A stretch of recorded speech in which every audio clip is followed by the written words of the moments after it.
nobody wants to see them together, but it don't matter, no, because I got you, babe. What is up, everybody? Long time no speak on the Riding the Bench Eagles podcast. Listen, a few days ago, Dianna Russini for The Athletic, or Dianna Russini, however you want to say her name, good reporter, great reporter, by the way, for the NFL, wrote an article for The Athletic on July 19th, and I know it's a few days after July 19th, and training camp is literally right around the corner, and, this is just the topic of discussion for now. The discussion is about what happened last season, the dynamics of what's going on the team, and the relationship between Nick Sirianni and Jalen Hurts has been discussed. And listen, the end of last season was an utter disgrace. It was a debacle. And every Eagle fan was questioning whether or not Sirianni should keep his job and whether heads should roll. I mean, Brian Johnson's head rolled, Sean Desai's head rolled, Matt Patricia, all the coaching staff basically rolled except for Nick Sirianni. And some fans were left to wonder why, and some fans were in support of it. Now, I flip-flopped between these things because the end of last season was so horrific, was so bad, and you could tell the team just was not with it. And I said to myself, you know what? If you're a head coach and your team looks like that when they just quit, like that is a reflection on you.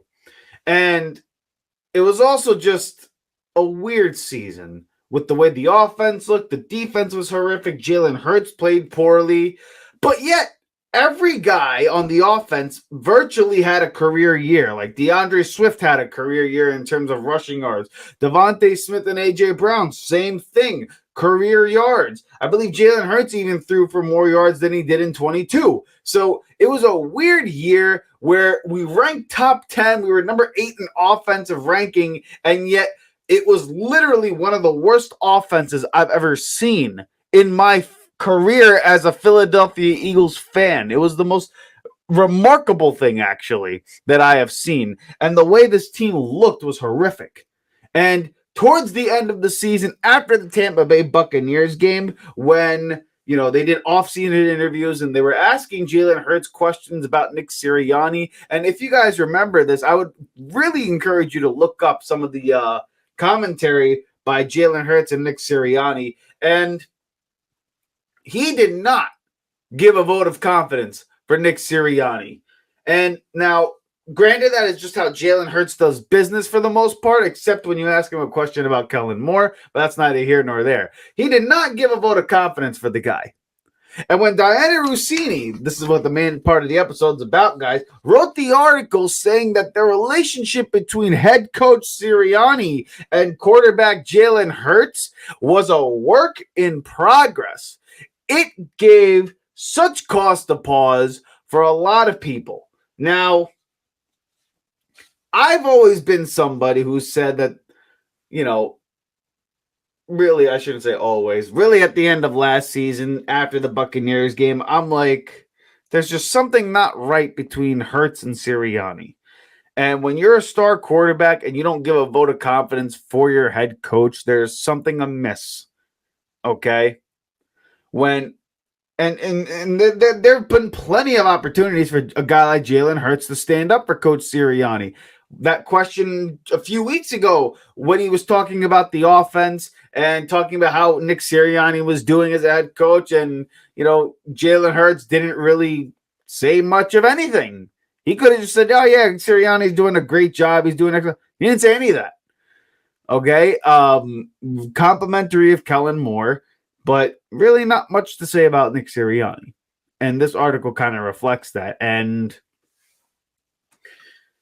what really the question is, does this work in progress relationship hinder what the expectation should be for Philadelphia and what they should be able to do this upcoming season? Because training camp, like we said, is around the corner, and it's time for us to cash in terms of what this roster can do under the Sirianni regime. And I'm not going to lie, I knew this season was going to be rough because, it's a new coordinator. Sirianni. I mean, this is just a weird dynamic overall. I still believe we have the talent to win 11, 12 games, one due to schedule, two based on offensive talent. And if everyone's healthy, we should be able to score points. But this work in progress thing with Sirianni and Hurts is a really big question mark, and it could hinder what this season could bring on for this franchise. And before I get even more deeper, I literally forgot to introduce myself. It's been some time since I've been on the microphone. This is the Riding the Bench Eagles podcast. My name is Asabadi. If you want to support the show, hit the like up and subscribe button, please. It'll help us get out to all Eagle fans out there who want to support a small growing channel like yours truly. Anyways, the season upcoming with this dynamic is a problem. It really is a problem. You don't see quarterback and head coach relationships look like this unless they're about to end. Okay? You just don't see things like that. And not only that, the fact that Sirianni's got 1 year on his deal. They're not renewing the contract. They're going to see how this plays out. They brought in Kellen Moore. They brought in Vic Fangio. They brought in a whole new coaching staff. Sirianni's back to the CEO role as a head coach. It just seems like you're in a position here where you're putting Sirianni's hands in handcuffs and he's kind of tied up and can't do anything about this thing. Because this article also goes on to talk about the dynamic of Howie Roseman and how in the power structure that he's involved in with this franchise. And if what they're saying is true, in that Howie Roseman is the one with complete control of this franchise in terms of head coaches and coordinator hires and bringing in player personnel, then what are we blaming Nick Sirianni for? So as much as I appreciate Dianna Russini's work here, and I think there's a lot of credence to what she said, there's some things that just are not adding up to me and making this a very weird offseason for Philadelphia. I appreciate the dynamic that's there in Sirianni and Hurts and how it's weird and how a work in progress is not a good look. And like I said before, if Hurts and Sirianni are a work in progress after freaking 3 to 4 years, this is never going to work out.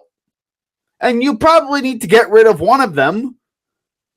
And most likely it's going to be the head coach, because you're not getting rid of your quarterback when you just signed into a 5-year, $200 million contract a few seasons ago. So Sirianni's on the hot seat. It's a lame duck coach. And literally the expectation is nothing short of an NFC title game, or else he's going to get the can, which is horrific, because I can't sit here right now and say we are a definitive lock for the NFC title game, because we're not. There's teams right now in the NFC that look better, or at least more organized than we are right now. You still have the San Francisco 49ers, even though they're coming off a Super Bowl hangover, which is going to affect them at some point. It will. You still have the Rams, who I know lost Aaron Donald, but they still have Matt Stafford and McVay and Cooper Kupp there. That offense with Puka Nacua is still there. It's still a dynamic team. You got the Detroit Lions. You have the Packers, who are an ascending team. You know, there's a lot of teams in the NFC that have something to say about our status as a lock for the conference title. And we need to see what Jalen Hurts looks under Kellen Moore and this new offense, because that's the other thing that this article talks about. It's not only was the dynamic weird, Howie Roseman has all the power, but also Nick Sirianni was the one calling the offense last year. And that it's totally his offense. Now, we kind of knew that already in terms of it being his offense, because it was his offense with Shane Steichen, and the play calling and the plays and the offense was just fine. If anything, it was absolutely dynamic. So I'm not concerned about it being Sirianni's offense, and I don't think that was necessarily the issue. The issue was the play calling. And he calls, and the article says that Sirianni is a conservative play caller, and that never goes over great with the franchise quarterback. Now, if you're a conservative play caller, you would be running the ball on first, second, maybe even third down, and then doing a play action pass to get the chunk of yardage here. That's not what it looked like last season. So I don't agree with that sentiment that it was a conservative play calling that got Hurts tight, basically, because our answers to blitzes were bubble screens, and if it wasn't that, 4 deep shots down the field. That's not necessarily conservative. That's just a lack of awareness in play calling. And you know what? Leads me to my point here. A work in progress, weird power structure, the dichotomy in play calling leading to a lack of awareness. And then you're looking at how Sirianni carries himself on the sideline versus how Jalen Hurts carries himself on the sideline. And there's a disconnect. There just is. And when it's working like it was in 22, I thought the balance was good in the rambunctious, bombastic coach and the stoic quarterback, as long as they were both on the same page. But it seems that they're not. They're not on the same page from what this article tells me and from what every, tea leaf is showing you throughout the offseason. Something is up in Philadelphia in terms of Sirianni and Jalen Hurts. There just is. Now, the problem is that everything else around him, Sirianni that is, in terms of the GM with the roster construction, the offensive coordinator, the defensive coordinator, and Vic Fangio, all the other position coaches that he has hired have done a really good job thus far, at least what we're seeing in reports, or at least that's what fans are excited about. See, he's played all the cards right, except what's happening on the field. And again, we'll just have to see this upcoming season. But one thing is for sure, that this is a make or break year for Nick Sirianni. But boy, oh boy, Philadelphia has done a really damn good job of tying this man's hands and basically saying, don't do a damn thing. Let this just kind of marinate and work itself out. Don't get involved. Don't call plays. You're changing the practice structure from what you normally do. Don't answer. Literally, they're saying you're the head coach in name, but let everybody else kind of do their thing here. And I don't know about you, that is no place for a football team to be at. That is no place for a head coach to thrive. That's no place for a quarterback to thrive. And I don't know. I'm excited about this team. I love my Eagles. And I think we have the talent to win double-digit games, probably 12 games. But something tells me that there is just something off about the dynamic here. And it does not bode well for Philadelphia. Hey, you got through a full episode of the Riding the Bench Eagles podcast. Thank you for watching. If you want to support the channel, hit the like and subscribe button below. You can also check us out on Instagram at the Riding the Bench podcast with a K instead of C in the word podcast. And also check us out on audio platforms like Apple Podcasts, Spotify, iHeartRadio, you name it, we're on there. All of that is in the description below. Please come back next time for the Riding the Bench Eagles podcast. Thanks for listening.